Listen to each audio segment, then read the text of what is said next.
So in the previous theory, we saw the relation between the kinetic energy and temperature. And in this theory, what are we going to learn, Prasoon? We are just going to learn some more relation between the kinetic energy and the temperature. Okay. So the first one is, we can write it down as T is equals to 2 by 3K. 2 by 3 K. K would be in the denominator. Oh. Okay. Whole into half into small m into V square bar. Now K is the Boltzmann constant. So this is a formula. Is this a formula? Yes, it's for a formula. what? It's a formula which relates the temperature directly to the average kinetic energy of the molecules. Okay. All right. Right, so I think this formula came from the last formula which we discussed, right? Because even there we were trying to connect to the kinetic energy and time. Yeah, so this is just a variant of that one. Okay, so K is equals to? So this will have something to do with N and the R. Oh yes, K is equal to R by N naught. Oh, R right. was the... And what is N naught? N naught is the Avogadro number. Oh, okay. And that is equals to 6.023 into 10 to the power 23. Okay. K is equals to? We can write the value is 1.3807. 1.3807 into 10 to the power minus 23. And the units are joules per Kelvin. Okay. Now we come directly to the VRMS, root mean square velocity. Okay. So RMS. Oh, this is that is small. Yeah. RMS. Which is equal to whole root over V1 square. This V1 square plus V2 square up till Vn square. Yeah. This whole divided by N. N. Let's make that capital N. Yeah. Right. This should also be the number of molecules. Right. So this basically comes out to be whole root 3 RT. This equals to whole root 3 RT divided by M naught, capital M naught. What is capital M naught? Capital M naught is the molar mass of the gas. Okay, molar mass of the gas.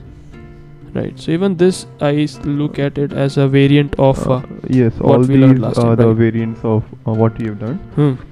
So basically we can give some more variants directly.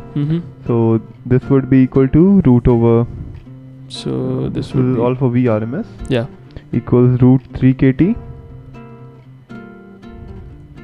3 KT divided by small m. Small m, as usual, is the mass of one molecule. Mass of one molecule. And here m naught was mass of? Was the molar mass of the gas. Right.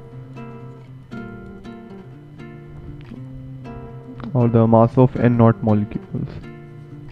Yeah, so molar mass of gas would mean mass of n naught molecules of that particular gas. Right. Alright. And some more variants are there. We can just write it down as equal to. Sure. Yeah. Root over 3 PV by nm naught. Capital N? Small n. Capital M naught. Yeah, what is small n? N is the number of moles and M naught was the molar mass. Okay. And one more is there which relates to the density of the gas. Okay. So VRMS is equal to root over 3p divided by rho, where rho is the density of the gas.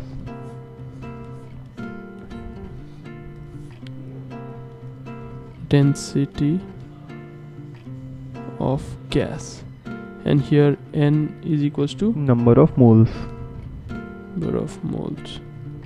Yeah. Now the next concept we look at is the degree of freedom. Like we saw in the example, we had Vx square equal Vy square equals Vz square. So in that, basically it had 3 degrees of freedom, or 3 directions of movement or gaining kinetic energy which were independent to each other. Right. So it is basically if a gas is diatomic, it Mhm. could also have rotational energy Oh. about two different axes, Okay. because like one with at Yeah. the bond axis Hmm. would be very small, so that would not count. Yeah.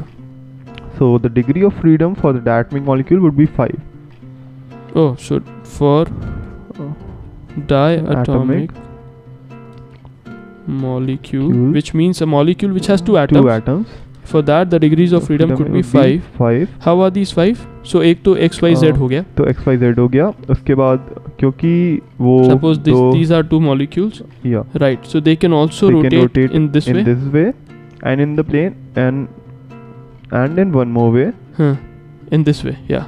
So what could be in this way, and so in this plane, right? Right. Yeah. So it could go like this. Okay. Another is it could go like this. Right. Yeah, and Okay. there could be one more way in which it is rotating around the bond axis. Yeah, but but that's for that negligible. Yeah. All it's right. very negligible. Sure. Yeah. And for monoatomic it is 3. Okay. For monoatomic it is 3. That is XYZ. Where are we going to use this? We'll be using it when we relate it to the law of thermodynamics Okay. as to how much energy it gains. Mm-hmm. And for if the temperature increases further, then Hmm. this diatomic molecule could also have more basically degrees of freedom Hmm. based on the fact that how much vibrational energy it can gain, Hmm. but that will be explicitly mentioned in the question. Okay. So for us we take for monoatomic it's 3 and for diatomic it's 5, Sure. and if some more that would be mentioned. Sure. Yeah. Now we get to the law of equipartition of energy. Law of equipartition. Okay, let's see. Equipartition.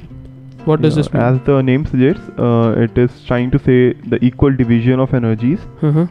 So it says that each degree of freedom contributes half kT energy to the molecule. Each degree of freedom contributes half kT energy. Yes. Okay. So what should I write here? So let's just write that each degree of freedom, say half kT, Hmm. 1 by 2, Hmm. K in the numerator, yeah, K into capital T. Hmm. This much amount of energy is contributed by each and every degree of freedom. So we had a particular, let's say we had a monoatomic molecule that we have seen, and we knew the kinetic energy was coming out to be 3 by 2 kT. Hmm. So basically there were 3 degrees of freedom and each of them contributed half kT. So that came out to be 3 by 2 kT. 3 by 2. Right. And we can write the general formula Mm-hmm. for the total energy. Hmm. This is for one molecule. We can write the Yeah. total energy as F, small f, Total energy. total kinetic energy. Okay. Total kinetic energy. Yeah. Would be F, small f, Is equals to F. which is the degree of freedom. Oh, alright. Yeah, that is the degree of freedom. F Hmm. into Is equals to so let's call it KE total is equals to F, which is degree of freedom, freedom into capital N, to capital N the number of molecules, into half kT. into half kT. Yeah, into 1 by 2 kT. Yeah. So basically F into half kT would be the total energy of one molecule, Hmm. and when we multiply it by N we get the total energy of all the molecules. Right. Where F is equals to number of degrees. Is it just degrees of freedom, or do we call it number of degrees of freedom? F is the degree of freedom. Degree of freedom. Because like inherently in the definition we say it's a number, so Yeah. you don't have to specify that. Yeah. And we can write it down again another formula as F into nRT by 2, nRT by 2. where N is the number of moles. Yeah. Is equals to This is the total kinetic energy. This is just another variant of the Okay. formula above. So this is another formula which we learnt, and N is equals to number of moles. Okay. Yeah.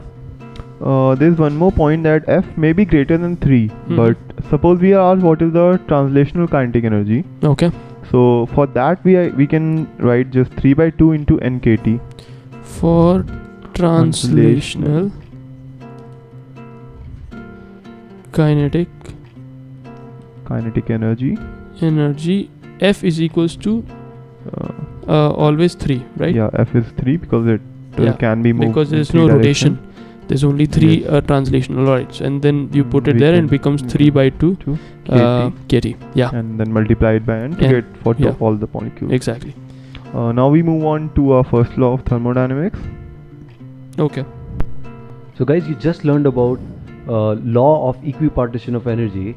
Now in this section we're going to see the first law of thermodynamics and the relation between kinetic energy and temperature.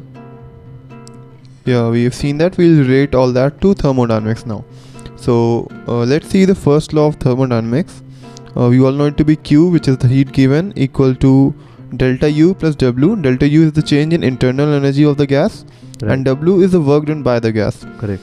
And the work done, as we had seen in the previous sections, it could be represented by integral Vi to Vf P dot dV.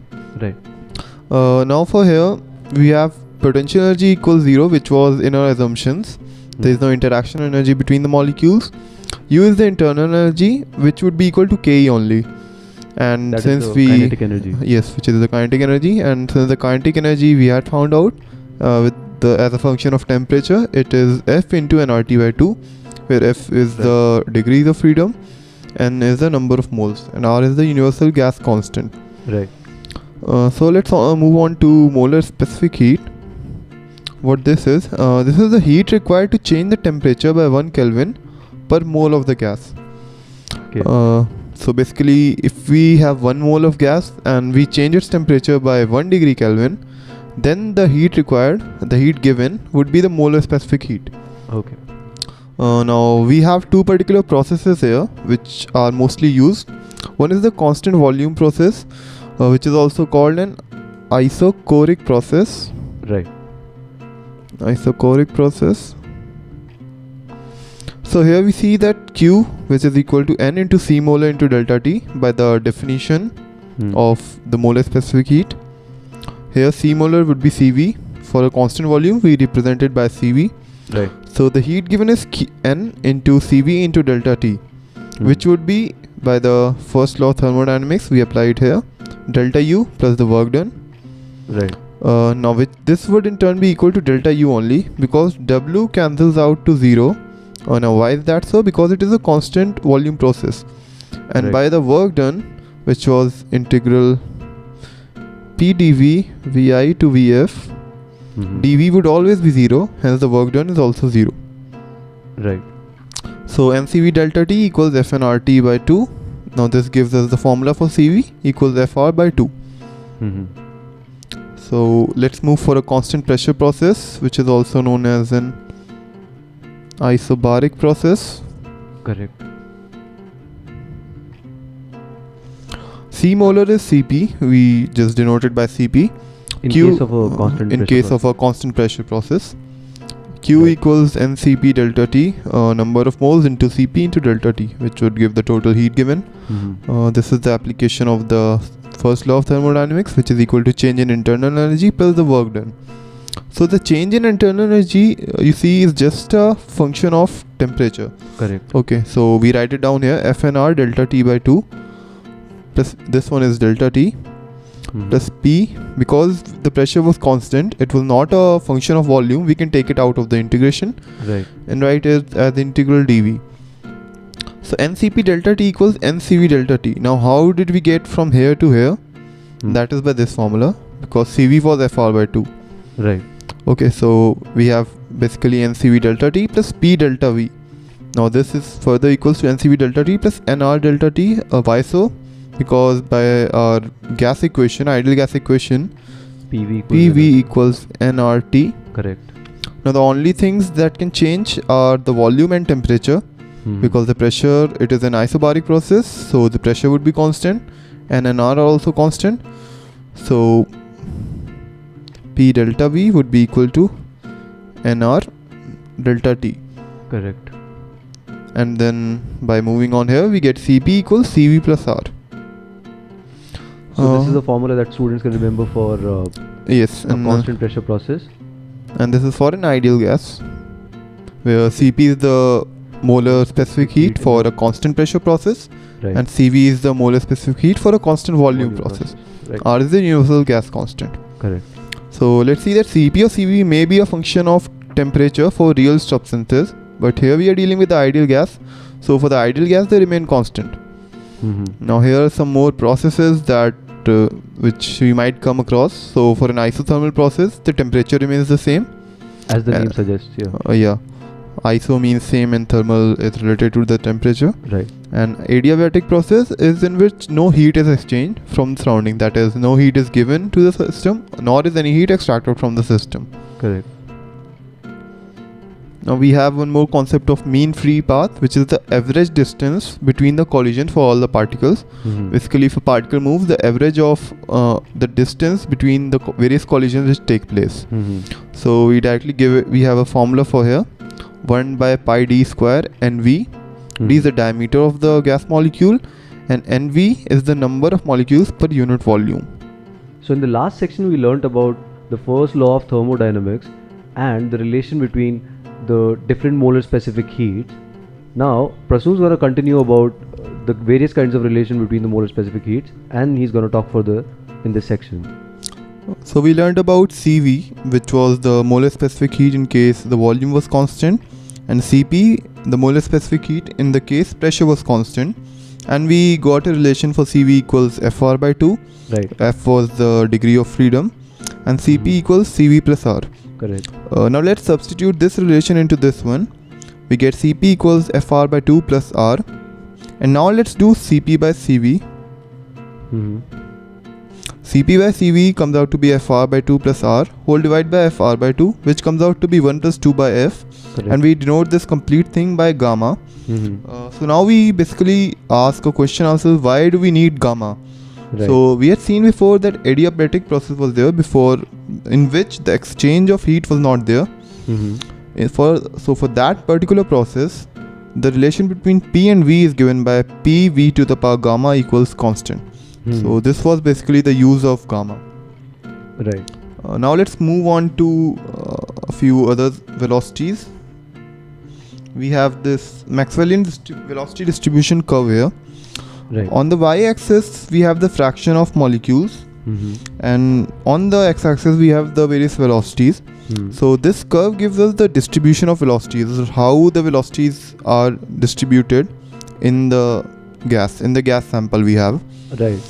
So what does this mean? This means that for a particular velocity v to v plus dv, Right. the fraction of molecules which have that velocity, the fraction of molecules which lie between v to v plus dv is given by this. So this was a Maxwellian velocity distribution curve, and through this we can get two more types of velocities. Right. First is our most probable velocity.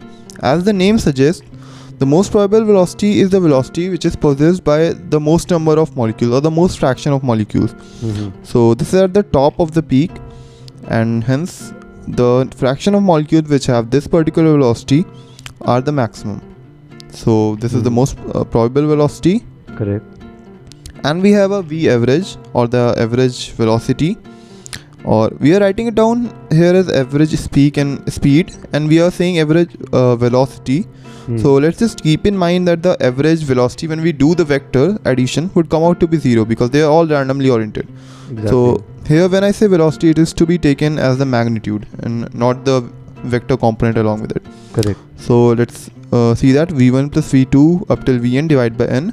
This comes out to be root 8 RT by pi m naught. M naught was the molar mass of the gas. Most probable speed comes out to be 2 RT by m naught. And these two, the derivation of these two is basically out of the scope, so we don't discuss that. But we need the formulas. Okay. And VRMS we have derived it completely and seen that it is 3 RT by m naught. Okay, so guys, in this section we started with learning about the relationship between two different constant volume molar specific heats. Cp by Cv turned out to be gamma. which is used in the adiabatic processes. Then we learnt about different average speeds, where the first one was average speed of the molecules, the second one most probable speed, and then the root mean square velocity, and then the relation between those two. Yes, and the relation is like VRMS will be always greater than V average, will be greater than V most probable. Correct. So remember the sequence always. Yeah. Root mean square velocity is always more than average velocity, which is always more than the most probable velocity of the gas molecule. Yeah, and they are represented on the graph in the order. Right, on the Maximilian velocity distribution curve. Yeah. Okay guys, so we'll learn more in the next section.